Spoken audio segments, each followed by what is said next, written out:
High বন্ধুরা, বাঁধন থেকে ফিরে যাওয়ার পালা। পিছনে আছে আমার বাপজান আর তার পেছনে আমার প্রধানমন্ত্রী। তো সেজন্য একটু আস্তে আস্তে যাবো। এই রাস্তাটা খুব ভালো লাগে। এটা যারা মিরের বাজার থেকে উলুকলার দিকে যাবে তাদের জন্য বিন্দালের ভিতর দিয়ে রেল ক্রসিংটা পার হয়ে একটু হাতের ডানে ঢুকতে হবে। রাস্তাটা দেখবেন কি পরিমাণ সুন্দর, মাগার যে পরিমাণ মোড় আর প্যাচ, আপনি চাইলে মন চাইবে যে অনেক দূরে দূরে টানতে পারবেন না, কিন্তু রাস্তাটা স্মুথ, খুব মজা লাগে, এনজয় করা যায় রাইডটা। যেহেতু পিছনে আমার প্রধানমন্ত্রী আছে সেজন্য একটু সেফলি, একটু এক্সট্রা সেফলি ড্রাইভ করার চেষ্টা করবো। 2টা দিন ছিলাম, খুব ভালো লাগছে। শুধু শুটিং স্পট আর স্পট। আজকে সকালে হালকা বৃষ্টি হয়ে গেছে, কতক্ষণ আগেই বৃষ্টি হয়েছে, এই জন্য এই অবস্থা। আহ, আজকে গল্পটা বলবো, যে গল্পটা শেয়ার করবো, মানে যে স্টোরিটা বলবো, সেটা হচ্ছে গিয়ে যে আমি সিবিআর চুজ করলাম কেন এই সময়টায়। তো অন্য অন্য গাড়িগুলো তো ছিল এর আশেপাশে, মোটামুটি এই দামে এই রকম গাড়িটা মানে মোটামুটি প্রায় 6 লাখ টাকার মতন, সবকিছু মিলে 6 লাখের উপরে বর্তমানে এবিএস ডুয়েল টেনের এবিএস গাড়িটা কি জন্য নিলাম সিবিআর এর। সেটার পিছনে একটা বড় কারণ হচ্ছে ছোট থেকে একটা টার্গেট ছিল এটার প্রতি। এটার থেকে মেইন রিজন মনের পছন্দের জন্য। তারপরে আমি 2-3টা জিনিস মাথায় রাখছিলাম, যে মানে 2-3টা বলতে কি মানে 2-3টা মডেল রাখছিলাম মাথায়। সেটা হচ্ছে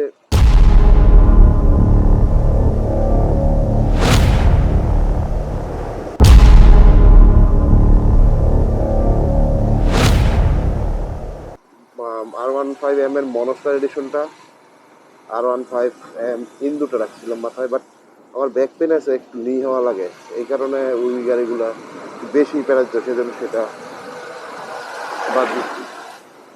কিন্তু এইটা আমি শিওর, আমি যদি R15M নিতাম কোনো না কোনো কারণে 3-4 মাসের ভিতরে আবার আমি সিবিআরে আসতাম, কারণ আমি মানসিক শান্তিটা পেতাম না। আর এই সিবিআরটা আমার হাতে আসতে আসতে এইটার পিছনে শ্রম দিতে দিতে আমি 3 বছর প্রায় লাগাই ফেলছি। মানে 3টা বছর সাধনার পরে মানে এটা অ্যাচিভ করতে পারি। যে কোনো কারণে হোক 2-3 বার বুকিং দেওয়ার পরও আমি নিতে পারিনি গাড়িটা। এটা লাখ টাকার করতেছিল না। তো শেষ মাসে একদম হাতের নাগালে যখন আসলে তখন আর চিন্তা করি নাই। ওই যখন 4,80,000 বা 4,60,000-এর মতন ছিল 21 সালের দিকে মনে হয়, তখন থেকে একটু দেওয়ার ইচ্ছাটা ছিল। তারপর সেটা গেল 5 লাখ, 5.5। তারপর 3-4 মাস আগে 5,60,000 ছিল, মগার এখন প্রায় 6 লাখ। এটার ভিতরে এক্সট্রা বেনিফিট বলতে অন্যান্য R15 এর তুলনায় অনেক কিছুই কম আছে, যেমন কুইক শিফটারটা নাই। তারপর টানটা একটু কম, দেখে কিরকম মোড়, বাট অস্থির সুন্দর চারপাশটা। তারপর আপনি যদি আহ, কি ধরেন, কি বলে, স্লিপার ক্লাসটা আছে। আর সেটা হচ্ছে কি আপনার আরেকটা সবচেয়ে বড় প্রবলেম আছে, সেটা হচ্ছে চেইন প্রবলেম। চেইনে প্রচুর গটগট গটগট গটগট শব্দ হয়। সেটা প্রত্যেকটাই থাকে, কয়েকদিন পরে বা কয়েক মাস চালানোর পরে এটা চেঞ্জ করে নেবো আশা করি। আরেকটা সমস্যা হচ্ছে এটা পিছনের টায়ারটা একটু চিকন, এটা আপনারা সবাই জানেন। 130 সেকশনের 140 সেকশন হলে ভালো হতো। দেখেন কি পরিমাণ মোড়, একটু ব্যাক হেলি হইলে তারপরে দেখেন আবার ডাবল মোড়। তো যেটা বলছিলাম সেই গল্পে আসি। আর প্রথমটা তো তো প্যাশনের কারণটাই ছিল সিভিয়ারটা, আমি এমটি চালাইছি। তো এমটি তো মজা পেয়েছি, কিন্তু কিটের ভিতরে সিভিয়ারটাই মাথায় ছিল। তো তারপর দেখা গেছে আরেকটা যেই ব্যাপারটা আরো বেশি অনুপ্রাণিত করছে, বর্তমানে জানেন যে একটা বয়কটের সিজন চলতেছে।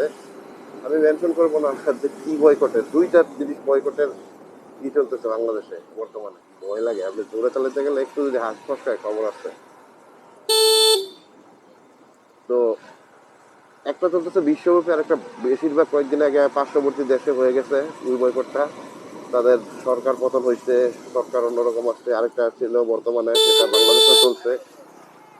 তো ওই কারণে আমার দেখা গেছে ওই দেশে, আপনি যদি ইন্ডিয়ান বলেন সেটা একটু সরি, আপনি যদি মনে করেন যে ওই বয়কটের কারণে আর কি এই ইন্দুটা নেওয়া, এটা থাই না, এটা ইন্দুটা।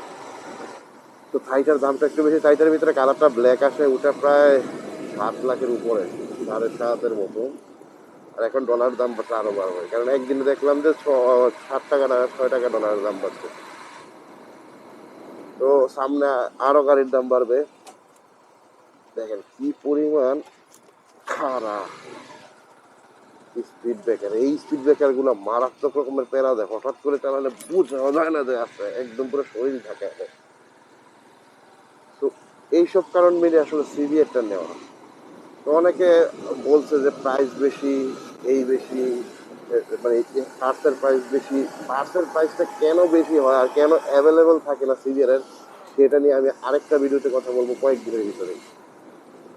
ওটার পিছনে আমি যে রিজনটা খুঁজে পেয়েছি সেটাই আমি আমার জায়গা থেকে শেয়ার করবো। হ্যাঁ, এটা ঠিক আছে, পার্টস অ্যাভেলেবিলিটি অনেক কম অন্যান্য গাড়ির তুলনায়।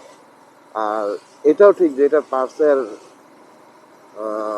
মানে যেই লাস্টিংটা লং লাস্টিং করে। আপনি যদি উল্টা পাল্টা ভাবে না টানেন তাহলে ঠিক আছে। আর আমি যেই টাইপ ড্রাইভার বা আমার ভিডিওগুলো আপনি দেখলে বুঝতে পারবেন, আমি যেইভাবে গাড়ি চালাই, তো সেইভাবে আমার জন্য সিজিএফটা বেশ। এটা টানটা খাড়া উঠে না, যে খাড়াটা যেটা বলে একদম পুরা ডাইরেক্ট ইনস্ট্যান্ট টান, এইটা উঠে না। বাট যখন আমি চালাইছি কয়েকদিন আগে টাঙ্গাইল গেছিলাম, তখন আমি বুঝতে পারছি যে যখন 60+ বা 70+ হয়ে যায়, 80 থেকে 110 বা 120 পর্যন্ত খুব সুন্দরভাবে উঠে যায়, এটা আপনি যেরকম চান।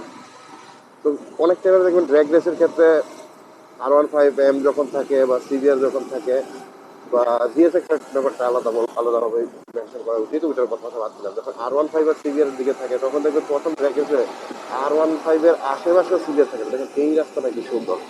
আমি ডেফিনেটলি শিওর কয়েক বছরের ভিতরে, 2-3 বছরের ভিতরে এটা পুরো সব এই যে মারমেড গ্রুপ, আরবি আলাল গ্রুপ, এইসব গ্রুপের সব পরে যাবে, এসব জায়গাগুলো থাকবে। বর্ষাকালে এটা চরম সুন্দর লাগে। তো আপনার কথা হচ্ছে ওই খাড়া টান যখন উঠে তখন দেখা যাচ্ছে R15 এর আশেপাশে কিন্তু সিভিয়ার কোনো দিনই থাকে না যখন প্রথমে শুরু হয়। But at the end of the day বা এন্ড অফ দ্য রেসের শেষ পর্যায়ে দেখবেন দুইটা প্রায় সমানের দিকে থাকে। তো R15 এর একটু অ্যাডভান্টেজ আছে, সেটা অনেকগুলো ফিচার আছে। সবচেয়ে বেশি ফিচার বলা হয় R15। আর সিভিয়ারের কথা যদি বলেন, আমি যদি বলি ফাতরা টাইপ কিছু মানুষ আছে, মানে কেউ মানে অন্য কিছু মনে করবে না, ফাতরা টাইপ কিছু পোলাপান আছে যারা হারাখানি টানাটানি শুধু পছন্দ করে। যেমন মসুদে আমার কিছু, আমার ছোট ভাই আছে একটা, যেমন মনে করে যে ছটল দিয়ে যখন গাড়িগুলো আগে তখন তার খুব ভালো লাগে আর মনে হয় যে ওর নিজেই রেস খেলতেছে। ঠিক আছে, ওইসব পাবলিকের জন্য আমি মনে করি সিভিয়ারটা না। সিভিয়ারটা হচ্ছে কি, আপনি রাইডের মজাটা নেবেন, এটা অনেকেই বলে রাইডের মজাটা। আর পার্ট পার্টির ব্যাপারটা, এটা খুব রেয়ার এবং খুব পকেট খরচা হয় বা টিকে অনেক দিন। ঠিক আছে, যদি একটা দেখা গেছে অন্যান্য গাড়ির পার্ট যদি আপনি লাগাইলে 1 বছর থেকে, আপনি যদি ঠিক মতো সিভিয়ার চালান অনায়াসে এটা আরো 6 মাস বেশি টিকবে। আর যদি একবার যদি আপনি ফেলে দেন বা পড়ে যায় তাহলে তো কোনো কথাই নেই। আর একটা ব্যাপার কি, যারা সিভিয়ার কিনে, আমি মনে করি সিভিয়ার কিনার আগে অনেক ভাবে। আমি অনেক ভাবছি, অনেক কিছু ছোটবেলা থেকে তো না বুঝে একটু স্বপ্ন দেখি সিভিয়ার নিবো কোনো একদিন। বাট যখন মোটামুটি নেওয়ার জন্য মেন্টালি প্রিপেয়ার হলাম, তখন অনেক কিছু ভেবে চিন্তে এখানে গেছি, অনেক রিভিউ দেখছি, অনেকের কথা শুনছি, তারপর করছি। একটা ব্যাপার আছে, যারা চালায় তারা বুঝে শুনেই চালায় যে বেয়ার করতে পারবে নাকি সবকিছু। আর যদি মাইলেজের কথা বলেন, আমি টাঙ্গাইল যাওয়ার সময় বিশ্বাস করবেন কিনা আমি মাইলেজ পাইছি প্রায় 52। হয়তো বা ফার্স্ট টাইম মোবিল চেঞ্জ করছি, এই জন্য আমার 65 চলছে। আর এই রোড দিয়ে যে গেলাম কালকে বা পরশু দিন গেলাম, তখন আমি মাইলেজ পেয়েছি প্রায় 44-এর কাছাকাছি। আর আমার এলাকায় মোটামুটি অসুস্থ ওই জায়গায় একটু 36-37-এর মতন পাই। তো আশা করি এটা আপনাকে 45+ মাইলেজ অনায়াসে দেবে, সেটা ডিপেন্ড করবে টোটালি আপনার চালানোর উপর। তো এতটুকু শেয়ার করলাম আজকে যে কি জন্য আমি সিরিয়াসটা নিচ্ছি বা কি জন্য নিলাম আর কি। বাকি সবচেয়ে বড় কথা হচ্ছে ওই নিজের একটা শখ ছিল, যে ইচ্ছা ছিল এটা নিব, যদি কোনোদিন সম্ভব হয় আগে থেকে। আর সেকেন্ড, ওইটাকে বুস্ট করার জন্য ওই বয়কট ব্যাপারটা একটু এফেক্ট ফেলছে। তো এই দুটা মিলিয়ে নেওয়াটা, পার্টসের ব্যাপারটাকে একটু বড় একটা ভিডিও বানাবো, যে পার্টস কি জন্য এরকম দাম হয় বা কি জন্য লঙ্গেবিলিটি হয়, সরি অ্যাভেলেবল হয় না, এগুলো নিয়ে আমার দিক থেকে যতটুকু ভাইবে আমি পাইছি ওইটা নিয়ে শেয়ার করবো। তো কাছাকাছি এসে বসে, সামনে প্রচুর পরিমাণ অফরোড রাস্তার কাজ চলতেছে, সেজন্য আর ভিডিওটা লং করলাম না। যদি কথাগুলো ভালো লেগে থাকে তাহলে একটু আমাকে বুস্ট করার জন্য অবশ্যই সাবস্ক্রাইব করে দেবেন। যদি মনে চায় ফান হবে, কথা হবে, গল্প শেয়ার হবে, আজকের গল্প